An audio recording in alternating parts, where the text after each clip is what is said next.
Week 3 of the counterattack here in Budapest. The women have reached the gold medal game. We'll get you full results, plus JOs are complete. All coming up next on a brand new counterattack.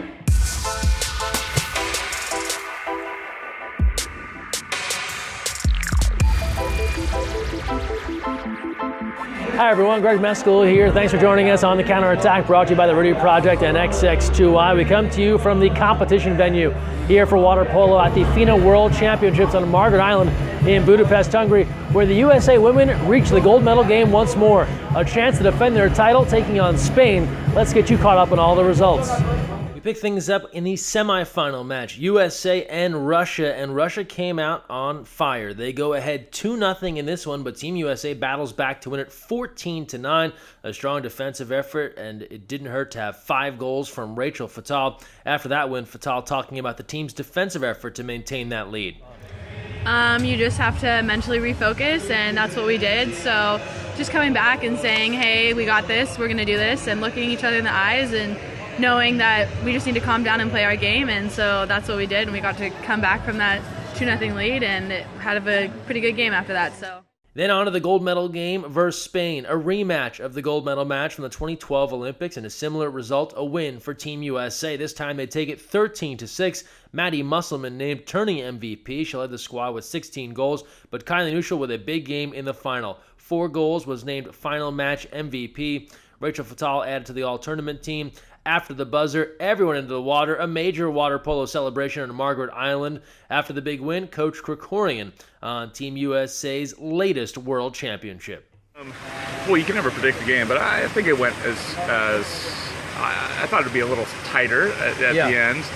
But I think it was more difficult than what most people think. I mean, it's still a battle. I mean, it may have been a 7-goal difference, but it certainly doesn't feel like that until the last minute or 2 minutes. And I couldn't be more proud of the team. Also this past weekend, of course, it was the final days of the 2017 Junior Olympics. Session 2 in the books, and now we've got highlights from Session 1 and Session 2. Congrats to all of our medalists. Here we go, back to the pools in Southern California. We start first with 10 and under girls, Laguna Beach and Huntington Beach. Sofia Umida opens up the scoring for Laguna Beach, taking on a defender and burying this one 1-0. Not long after, Huntington has an answer. Molly Wilkerson hitting here. We're even 1-1. Wilkerson back at it again in the second, moving past defenders with a spin move. It's a 2-1 lead for Huntington Beach. Kara Carver for Laguna hands off to Umida. She buries the shot midway through the quarter. We're tied at 2. Penalty opportunity now for Carver. She's all money there with 1:48 left in the half, and Laguna leads it 3-2. Now Laguna's goalie, Sienna Giumani, spots an open Caitlin Chisholm down the line, and Laguna Beach goes in front 4-2 after that one. Carver delivers her second goal with 35 seconds left in the third, and Laguna is cruising 5-2. One last effort from Huntington's Wilkerson. That's in the back of the net, but Laguna's going to win this one 5-3. Afterwards, the most valuable player, Sofia Umida, and Coach Albert Beeler talking about how it feels to be on top 2 years running. It feels amazing. We won 2 years in a row, so I'm really happy and excited. To me, it's a dream come true. We have a lot of hardworking girls. A lot of girls, it's their first time ever playing water polo, and their skill set's just been unbelievable. We've had amazing defense with our starting goalie, and with everybody in the field being a contributing factor. We're very happy here at Laguna Beach. 12U boys, Vanguard Blue, Newport Beach. This one will come down to the wire. We skip ahead after the first, all tied at 1. Second quarter action, Newport's Nicholas Kennedy gives off to Benjamin Lichty. He'll put Newport in front 2-1. Kennedy has a chance to score in the 5-meter, and he does so with 26 seconds left here in the first half. 3-1 Newport. Vanguard battling back. Cy Bassett converting here on the penalty with 9 seconds left. It's a 1-goal game, 3-2. Move ahead now. Vanguard's Blake Postal right underneath the keeper's arm. That had eyes. 3-3. Newport turns to Peter Castillo. He'll go long range, and Newport has battled back there ahead 4-3. We turn back to Bassett. He'll tie the game with another 5-meter shot. This one with just 1:09 left in regulation. We're all square at 4. Now we move on to the penalty shootout. Vanguard turns to Ryder Dodd. He converts first, 5-4. Then Vanguard's Jay Pyle blocks the Newport attempt. It stays 5-4. Newport makes the save on their end, and we're still at 5-4. Pyle does it again. He blocks Newport's second shot. What a day for the keeper. Now goals on each side result in a 6-5 lead for Vanguard. Then Vanguard turns to Zach Bettino. He scores. Pyle blocks his third, if you can believe it. Vanguard erupts with excitement. They win it 7-5 in a shootout. And in the postgame, Bettino on the thrilling shootout win. And Coach Brian Anderson on what makes this group such great competitors. The shootout was nerve-wracking. I didn't really expect us to do that well in the shootout, but our goalie Jay, he did amazing. He blocked a couple and got us ahead, and I feel amazing about it. Yeah, our team's all about the family. You know, they're all about each other. It's a really cohesive group. They really thrive to play and come back from behind for one another. You know, they've had a really strong year, playing up in the 14s most of the time as a 12 and under group. They only lost twice this year to any 12 and under team, and it was big for us to come in as the number 1 seed, lose, to Newport in the quarterfinal, and then come back and play in the semifinal against 680, a team that beat us by 4 earlier in the year, because these kids are determined, and they have a strong work ethic, and I'm really proud of them. And it's all about them. That's why we're here as coaches and parents, to make sure they get the best experience possible, and they just proved that in the finals here at JOs. 14 and under boys, SoCal Black A, Vanguard Blue A. Vanguard's Miles Simpson fakes us all out with a fake out shot right here. It's a 1-0 lead for Vanguard. SoCal's Guillermo Andre Ocasio rising up on his legs. Got to have good legs in water polo. He goes high corner, 1-1. More Ocasio, second period here with another powerful shot. SoCal in front, 2-1. SoCal's Jace Rodriguez has the long-range skip on target, and he extends the lead 3-1. Now SoCal goalie Liam Harrison, he's excluded. Vanguard's Spencer Herbert capitalizes with a score on the substitute keeper, 3-2. Back-to-back goals now for Herbert as Vanguard climbs back in this one. We're even at 3. After SoCal closes the second with a goal, Vanguard opens the third with a tally. Then SoCal's back at it with a contribution from Jackson Matos. It's a 5-4 game. Back and forth we go.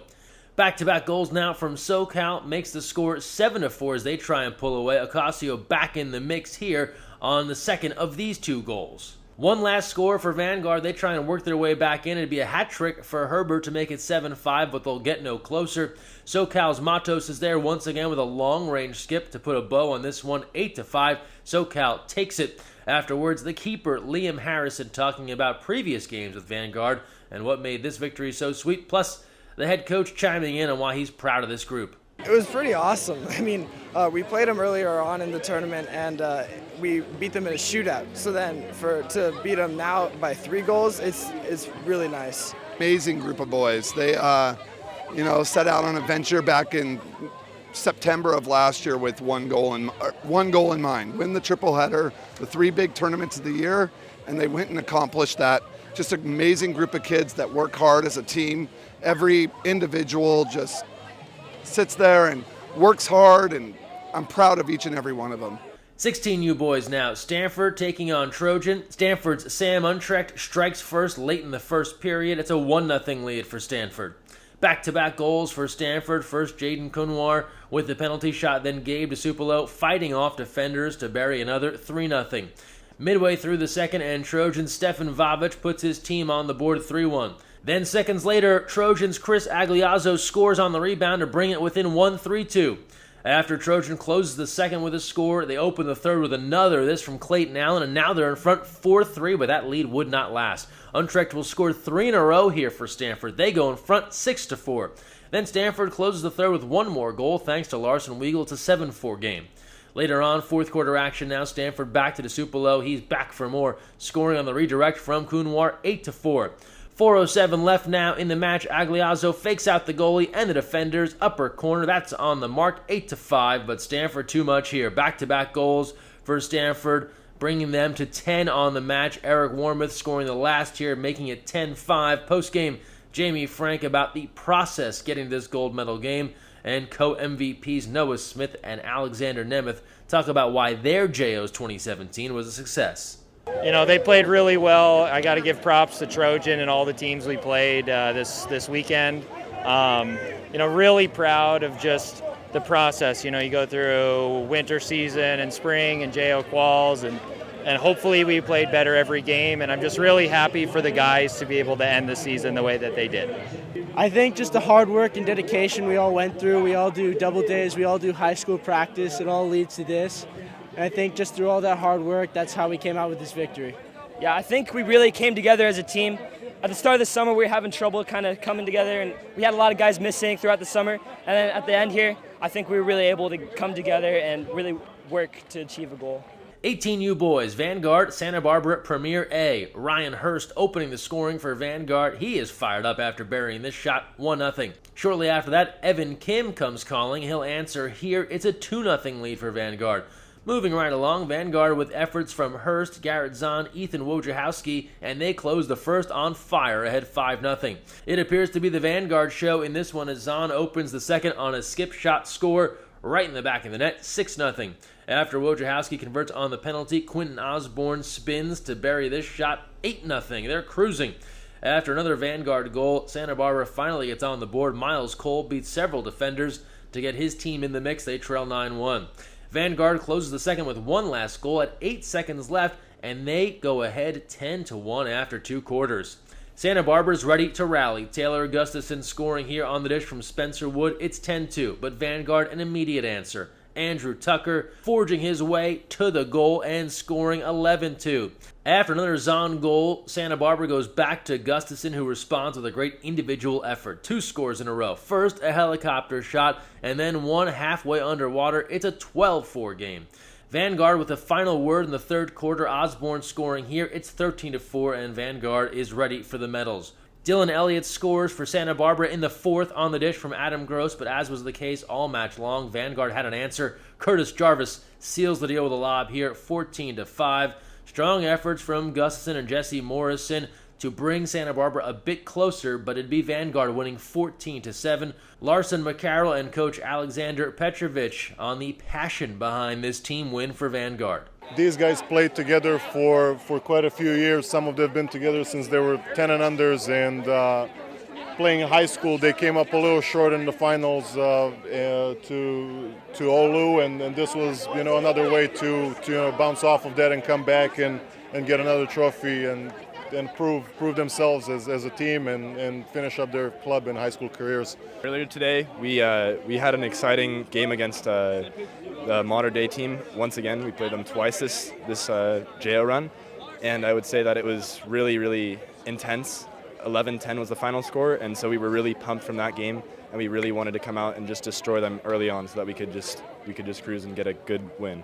10U mixed, Newport Beach A, 680 Red A. This was a close one. Late in the first, 680's David Scove gets his team on the board on the breakaway, 680 ahead, 1-0. Not long after, Braden Congo assists Scove with his second goal with 1:22 left in the first. It's 2-0. But hang on, don't count Newport out just yet. Shane Santoni goes long range, bar down with just 2 seconds left in the first. It's a 2-1 game.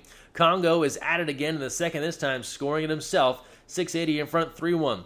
Newport turns to Cash Borgreave, who was straight cash, scoring on the lob in this one. It's a 1-goal game now, 680 ahead, 3-2. 680 turns to Donovan Swan, does a few fakes before rocketing this shot in the back of the net. 680 ahead, 4-2. Newport goes back to Colt Bradley. He comes alive, closing the third and opening the fourth with back-to-back goals. He's tied this game at 4. Bradley not done yet. Picks up a hat trick early in the fourth, giving Newport their first lead of the day. 5-4, they've come all the way back. One last rally for 680 from Donovan Swan, but no dice.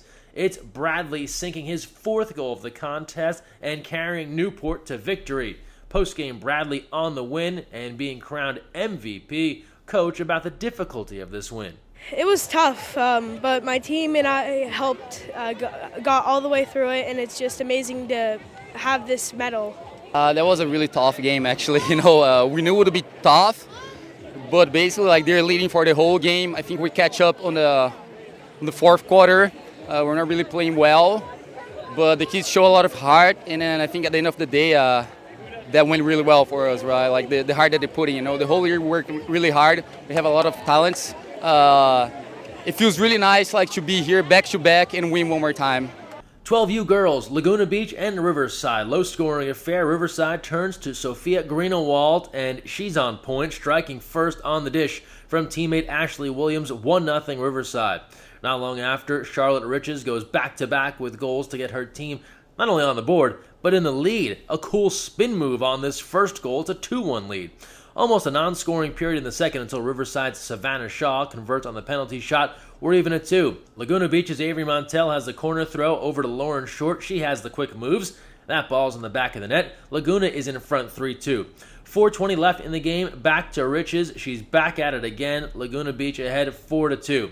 A quick pass here from Alexandria Schneider allows Short to gain her second goal in front of the cage. Now a 5-2 lead for Laguna Beach. Riverside draws the penalty. Emily Osmus is on the case, bringing her team to within 2, but that would be as close as they would get. Laguna Beach winning this one, taking the gold 5-3. Charlotte Riches coach Kelsey Ferreira about why they love being a part of Laguna Water Polo. I've been in this club since I was like 6, and it's always been just not as much as about winning, but there was still winning. It was more about having fun and just enjoying the sport. I've been at the club for 2 years. This is my second year coaching 12s, and it's great to come in every day. It's a group of girls that want to train, want to practice. They come out with fire every time we hit the pool deck, no complaints, and it's a great group of girls. 14U girls, Laguna Beach A and Commerce. This one will come down to the wire. Low-scoring first period until Laguna Beach's Ava Houlihan sneaks one in with 2:55 left, a 1-0 lead. Then Laguna Beach goes to Emma Lineback. She follows suit, scores back-to-back goals as the clock winds down. 3-0 the lead. 10 seconds left in the quarter. Not a problem for Laguna's Emma Singer. Puts her contribution on the board with just seconds remaining. It's a 4-0 lead. After Laguna opened the second, Commerce's Kayla Santos spots an open Casey Barragan to get Commerce on the board, 5-1. Now goals on each side. Here's one from Laguna Beach's Houlihan, and they go in front 7-2, seemingly pulling away. Laguna Beach's Molly Renner adds another, but then Commerce comes back with Bianca Becerra answering here with 1:17 left to make it 8-3. And just when everyone thought the half was in the books, not so. Commerce goes to Victoria Padilla at the buzzer and cuts that deficit down to 8-4. Commerce on the comeback trail in the third. First, Mia Solorzano scoring. Then the team is awarded a penalty shot where Becerra converts. It's an 8-6 game just that fast. 2:24 left in the third. Laguna Beach turns back to lineback. She is back with her fourth of the match, a 9-6 game. Barragan, she's back at it again for Commerce, scoring from the set position, bringing her squad a little bit closer, 9-7. Then halfway through the fourth, and Bianca Barunda goes for the goal and finds it. It's a one-goal game, 9-8 Laguna Beach. After another Laguna goal, Barunda again keeping things close, making it 10-9, but that would be the end of the scoring in this one. Laguna Beach able to hold off a furious Commerce rally.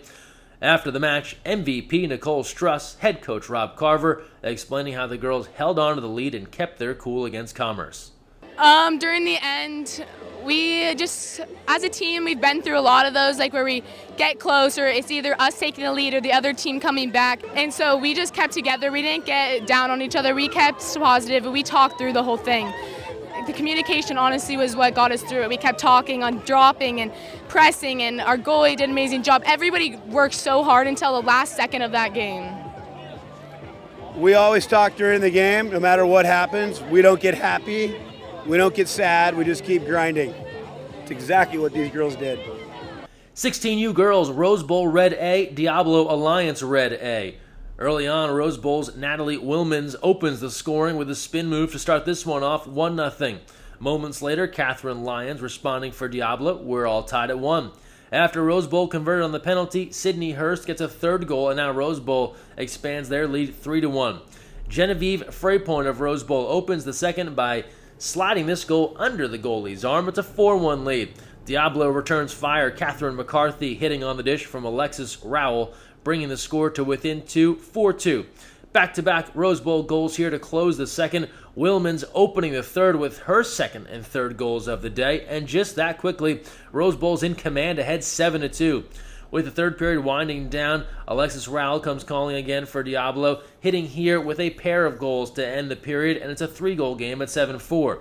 We skip ahead now to Rose Bowl and the fourth period, where Sydney Hurst opened the action on the assist from Madeline Damadia twice in a row for the Rose Bowl team. It's a 10-4 lead after those goals. Diablo's Annalise Miller lobs this shot over the goalie's head, bringing it to within 5, but more Rose Bowl. After Diablo scores on a redirect, Hurst scores another one. She was on fire in this one. It's an 11-6 lead for Rose Bowl.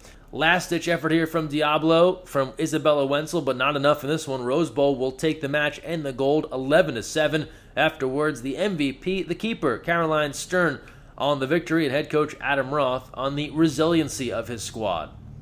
It was really great to play this game. Our team worked really hard to get where we were today. And I did it for my team and we all did it for each other, so it was just an awesome experience. Well, we had some toughness up front because we ran into that opponent early and they got us in a shootout. And so that kind of resilience for them to respond. But I've known a lot of these kids since they were about 10 or 11 years old. And they've faced a lot of toughness through the sport and they've been resilient all along. They amaze me every single day. I'm so proud I get to coach them. Last but not least, 18U girls, 680 Red A, SoCal Black A, another close game and a gold medal final at the 2017 JOs. Ava Johnson, one of many who have competed for Team USA this summer, opens the scoring for 680 as she beats a defender to put her team ahead 1-0. 680 goes up 2-0 as Roxanne Wheaton puts the ball into set. Grace Tihaney knows what to do with it from there, powering it home, 2-0. Another familiar face from Team USA, it's Sarah Klass for 680 getting her squad in the mix, with a score here with 1:48 left in the first, 3-0. But before the buzzer sounds in that quarter, just 34 seconds left, SoCal goes to Isabella Baya. She hits here on the Valerie Ayala assist to get SoCal on the board. They trail 3-1. Second quarter now, SoCal gives to Jala Modali, who opens the period by beating a row of hands and the goalie. It's a 3-2 game. Not long after, more Ava Johnson draws the keeper out and then buries a wide-open look, 4-2. SoCal works their way back into the match now. Madison Stamen hitting the second of back-to-back goals for SoCal. We're all even at 4. Then SoCal takes the lead. Noelle Weinbelt assisting Grace Thawley for a score, 5-4 SoCal in front. 6:06 left in the match. Johnson stepping up again for 680, ties the game at 5, then goes off the post on the ricochet, and 680 is back in front, 6-5. More Ava Johnson scoring again, and the crowd is loving it. 680 in the driver's seat here ahead, 7-5. One last rally now for SoCal. Christina Reyes, helicopter shot, just beats the shot clock buzzer, but 680 is going to win this one. They'll take the gold. They celebrate in the pools. They win the title. In the post-game fun, Roxanne Wheaton talking about the NorCal-SoCal rivalry, and head coach Ryan Cunane about how his team pulled out the victory. It's a really big deal for our team to come out and to win JOs. We really feel like whenever it's down in SoCal, we have to prove that we belong here and prove that we deserve to be first. So it means a lot for us to come down and represent NorCal. They've all year, they've won every tournament they've played in so far, so I just think they hate losing and they refuse to lose. So they just dug deep, pulled it out. I mean, we've never been trailing into a fourth quarter this year, and it was a different experience for them, and they got those 2 goals on some amazing shots, and then they buckled down on defense and got it. I was impressed. High-level water polo this weekend in Berkeley as the National League summer schedule comes to a close with the Senior Nationals. It'll be taking place at the new Legends Aquatic Center on the campus of the University of California, Berkeley. All matches streamed live stats available of all games via thefosh.net. Here's a look at the teams competing, a full schedule available at usawaterpolo.org. Some of the top club teams from the National League will be in the mix, so if you can't be there in Berkeley, make sure you follow along with the live stream and on the Fosh. Now on to the FINA Men's Junior World Championships, which start play in Belgrade, Serbia this weekend. The USA Junior men are already in Europe training, and they took part in a pre-competition tournament, taking 3rd place earlier this week, so a good start there for Team USA. They'll start play this Sunday in Serbia against Russia. Here's a look at the schedule and roster for Team USA. As head coach Gavin Arroyo has assembled his squad, we'll have full results of the team as they compete in Serbia, so make sure you tune in next week to the counterattack for full results of our USA Junior men. In addition to the Senior Nationals this week, it's also the first annual Aquatic Games, part water polo festival and competition. The opening ceremonies are tonight in Long Beach, put together by 5-time Olympian Tony Azevedo. The action will run through this weekend. Best of luck to all the competitors taking part in the first Aquatic Games. And now we turn to college water polo, where new head coaches have been announced. The UCLA women's search is over. Men's head coach Adam Wright will take on both programs. And then further inland in California, Laverne has a new coach. Pat Beamer will lead the men's and women's water polo programs, coming from St. Francis, Pennsylvania. And one late ad on the college scene, former Indiana University head coach Barry King has been named the head coach of men's and women's water polo at George Washington University. Congrats to all of our new coach hires. And now we close out the show as we do every week with our social media send-off, the best of what we have found on the internet regarding water polo. Don't forget to stay involved. Use the hashtag counterattack, and let's get things started. And we start not in Hungary, but in Croatia, where Maggie Steffens joined an all-men's water polo match, open water style. Can't keep the champ out of the water, enjoying her time there. Tsunami water polo getting loose before some splash ball action. Some important stretching going on here from the next generation.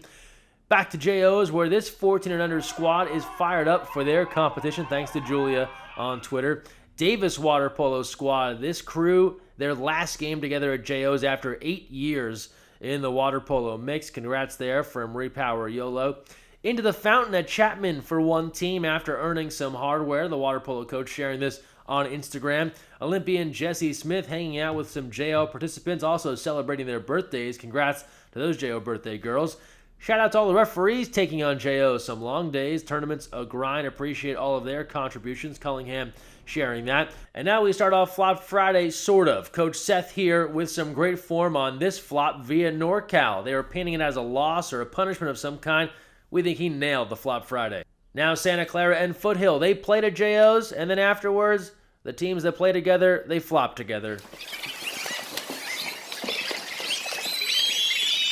Huntington Beach taking on Flop Friday via HB Water Polo. And the Kearns 18U squad from Utah with their submission.